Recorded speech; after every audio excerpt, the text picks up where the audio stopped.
Dofon, corre aqui, traz a pipoca para ouvir essa história enviada pela Iked Lola, contando sobre a Padilha Erundina. A Iked Lola diz assim sobre ela: orixá de muita força e destinada a resolver qualquer problema. Nunca um filho ou um cliente saiu sem solução, e é assim até hoje, sendo ela a nossa mãe e conselheira. Eu acho muito bacana, muito bonita a forma respeitosa com que as pessoas antigas usam a palavra orixá, que é uma divindade, independente do seu estado espiritual real. Se é uma entidade, se é um encantado, se é um orixá, uma divindade.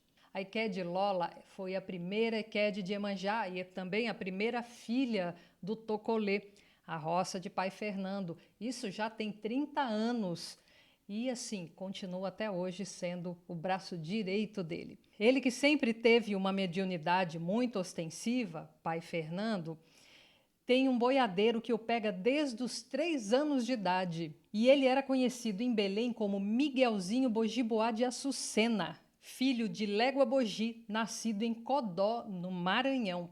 Sua família é muito conhecida pelas rezas e garrafadas que já curaram muita gente.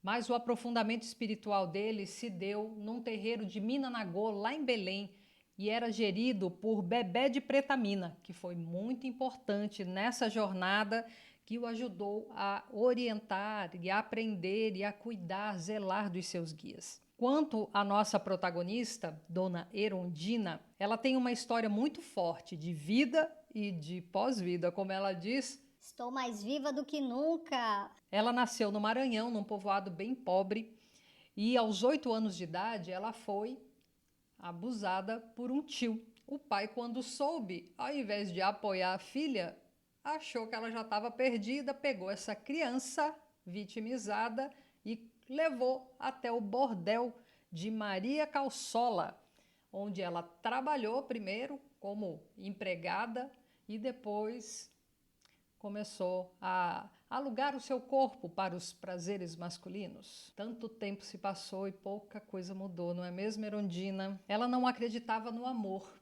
afinal nunca o recebera. Ela tinha apenas uma amiga de nome Olegária, que foi quem encontrou ela sem vida após ela ter sido apunhalada ali mesmo, dentro do bordel, por uma rival. Quando Erundina se viu no plano espiritual, sem o seu corpo físico, e entendeu tudo o que tinha acontecido, ela só pensava em vingança. Voltou até o bordel, se apossou do campo energético de um cliente que a moça que tirou a sua vida ia atender e fez com que ele fizesse o serviço por ela.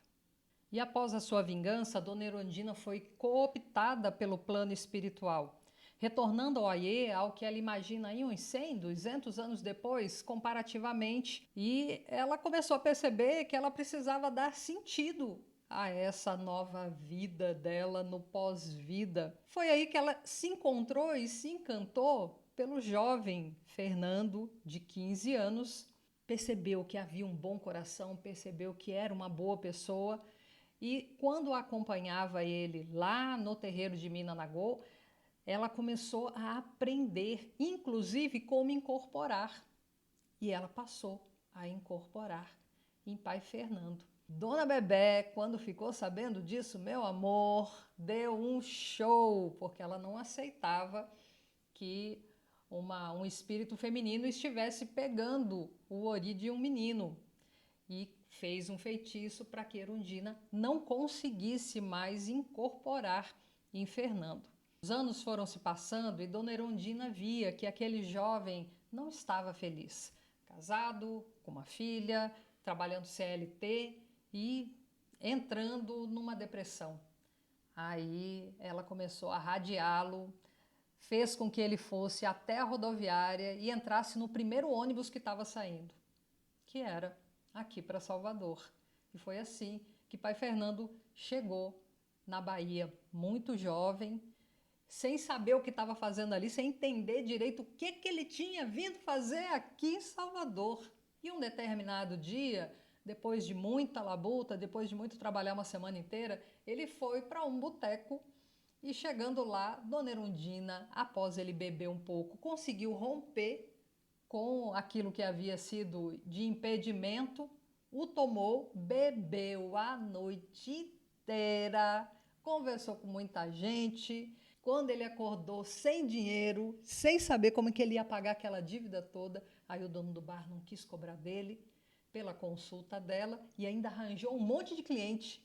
E ele, que não queria nem saber de candomblé, se viu dentro daquela situação.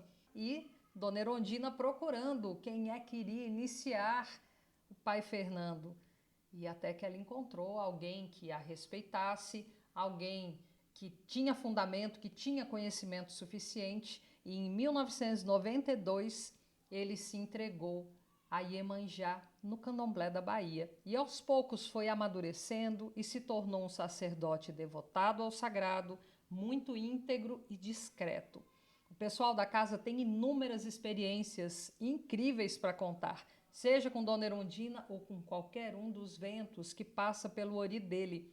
Mas ele fica todo sem graça quando alguém conta, reconhecendo que o mérito é totalmente dos ventos. O que eu vi durante a cobertura foi um sacerdote tímido, de olhar acolhedor, se entregando afetuosamente a toda a potência que é a Padilha Erundina. A festa aconteceu na véspera do workshop de Ebé-Orum de Babá Marcelo de Xangô. Eu produzi junto com Dan Tarô e Babá Marcelo veio nos honrar com esse magnífico workshop.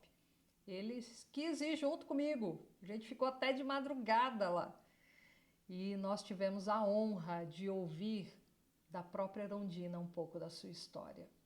E aí eu resolvi colocar um trechinho de um vídeo que eu gravei ainda no carro. Quanta gente está de memória fresca com tudo que a gente ouviu. Qual foi a frase que marcou mais, meu pai? Não existe odor negativo depois de iniciado. Essa é a frase de Maria Padilha Erundina de Iemanjá. Privilégio ter vivido esse momento Foi. com Erundina, porque é só a gente que estava ali, que ouviu ela contando a história dela e da matéria, que é surreal. E o melhor foi a hora que ela deu uma de Dercy Gonçalves, né? Eu odeio, falou. Jogou um buquê enorme pro povo, foi top. Sou obrigada a entrar, né? Porque tem que entrar. Odeio isso. Foi top, foi top. A do pé, o do Mário, a do pé. É, dessas coisas que ela parou, o povo tava lá em ferro, né? Contratou a Demário para poder tocar a festa dela. Não chama ninguém, não enxerta para chamar ninguém. Exu e Pombogira, se chegar, não vou desfazer, mas a festa é para os meus. A festa é para eles. Eu tô aqui para beber com os vivos, porque os vivos não queriam beber comigo enquanto eu tava viva. Top, top. Erundina filósofa.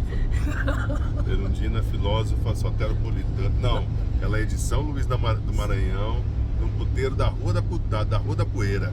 Gente, é de arrepiar. A presença dela é de arrepiar. Meu pai, gente, foi... Não, ainda tá sendo. Porque ela tá aqui, viu? Ela é danada, ela veio com a gente. Contagiante, né? Exaustos e ainda assim esfuziantes. Quero agradecer a Eked Maiara, que foi quem me contratou e me deu a oportunidade de estar lá e conhecer Dona Erundina, que, aliás, tem um livro lançado sobre a história dela, Erundina, Biografia de uma Padilha. Foi escrito pelo Raul Luiz Ferraz Filho, lançado pela editora Nelpa. A alegria e o entusiasmo dessa encantada ficou em nós. Ficou sim. Salve Dona Erundina, salve Pai Fernando, muita saúde, vida longa para o senhor, para que Dona Erundina e todos esses ventos magníficos que dominam o seu ori possam estar aqui nos abraçando, trocando axé com a gente. Eu sou a Deloyal Jubará, especialista em fotografia de orixá. Me siga para mais dicas de terreiro.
Curta, comenta, compartilha, interaja comigo e faça o movimento acontecer.